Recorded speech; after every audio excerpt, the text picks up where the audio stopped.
Floodland is a survival strategy hybrid, set in a post-apocalyptic world ravaged by the floodwaters caused by climate change. Yes, it's dystopian and apocalyptic, and maybe a little too on the nose given real-world events, but oh boy, does this game succeed at what it sets out to do.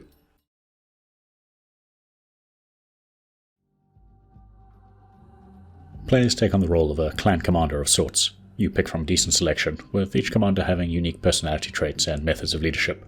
Once done, the game thrusts you into the deep end, with the tutorial doing the bare minimum of getting you into the flow of the game. You see, in Floodland, you'll have to learn the more nuanced mechanics of the gameplay loop through trial and error. Once you get your initial settlement up and running, you need to ensure your survivors can become self-sufficient and have enough food, shelter, and other refined resources to survive. This is easier said than done, as each map is randomly generated and RNG is a factor. In some instances, you can easily run into an essential resource shortage early on and suffer a defeat because you just won't be able to progress without more advanced technology.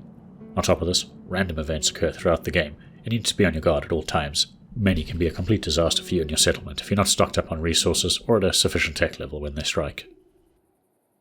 As a result, players will need to sink a considerable amount of time into the game to get used to the resource gathering, research, and building loop. Once this is mastered though, the finer details, like managing your society with laws and rules, comes into play. It's all very reminiscent of Frostpunk, and if you enjoyed Frostpunk, you'll definitely find yourself enjoying Floodland in much the same way. Both games have a brutally difficult learning curve, but become extremely rewarding once you know what you're doing. Choosing to invest in all 4 areas of research is essential to building up a successful settlement. Growth, survival, exploration, and well-being need to be equally researched if you're going to have any sort of success, as these unlock new buildings to construct, which in turn helps your settlement deal with this post-apocalyptic world and the lack of abundant resources. There's also a human aspect to consider, with the addition of clans and dynamic relations between them. It adds an intense layer of complexity to the game. You'll have to keep an eye on this if you want to keep everyone happy in your settlement. Players need to carefully manage the resources and allocate research points to the right technologies at the right time if you want to keep everyone thriving and happy, all the while working towards an end goal. Floodland looks fantastic from a graphical standpoint, with detailed animations and an eye-catching art style. The user interface could be a little less intrusive when it comes to displaying warning messages, but it's something you get used to over time, and it ensures you react quickly. The graphic novel-style cutscenes are beautiful and packed with artistic details that really draw you in, while the in-game graphics are very similar, ensuring it all feels cohesive. The soundtrack serves its purpose and helps maintain the somber atmosphere of the game, while contributing to the tension you feel when things escalate and your settlement is in danger. The combination of random events and an overarching storyline keep Floodland engaging, and all these elements came together to keep me pushing towards the scenario end goal.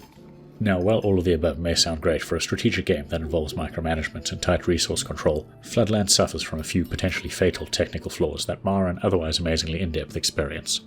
During my playtime, it suffered from crashes and numerous problems once your population exceeds a certain limit, such as inconsistent and inexplicable frame rate drops. The game also black-screened our PC once, and we're forced to restart from a much earlier save file because of this. That loss of precious, hard-fought progress was a blow, and if this happens to other players, we could see them being quickly put off.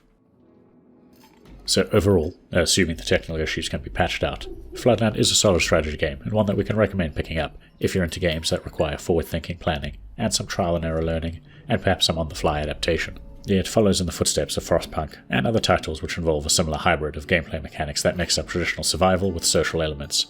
If you're a fan of the genre, you'll probably love Floodland and you should definitely give it a try. Just be aware of the problems it currently has. Though, thankfully, the developers have indicated they're providing ongoing support, so we're hopeful it'll improve. If you've got this far, please consider giving the video a like and maybe subscribing to our channel as it helps us grow.